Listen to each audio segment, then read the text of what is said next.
السلام عليكم ورحمة الله وبركاته. معكم دكتور عبد الوهاب رأفت، أستاذ جراحة الأورام بالمعهد القومي للأورام جامعة القاهرة. الفيديو النهارده إن شاء الله هنتكلم فيه عن الأورام الخبيثة في المثانة البولية، وإيه هي أنواع الأورام الخبيثة في المثانة البولية. لو افترضنا إن إحنا عندنا إيدي الاتنين هم مقفولين كده، دي هي المثانة البولية، فلو فتحناها فالمثانة البولية في جزء داخلي أو طبقة داخلية وفي طبقة خارجية. الطبقة الداخلية ديت اللي هي مواجهة للبول، والطبقة الخارجية هي اللي مواجهة لأعضاء الجسم، أما الطبقة اللي في النص دي بنسميها طبقة العضلات.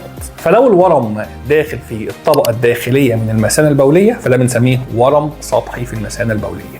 أما لو الورم داخل في الجزء العميق اللي هي العضلات او مخترق الجدار الخارجي للمثانه البوليه فده بنسميه ورم عميق في المثانه البوليه. كل ورم ليه بروتوكول علاجه، وكل ورم ليه طريقه في التشخيص وطريقه في العلاج. حضراتكم ان شاء الله هتتابعوني في الفيديوهات الجايه عشان نتكلم فيها عن اسس تشخيص وعلاج اورام المثانه البوليه، سواء كانت الاورام السطحيه او الاورام العميقه.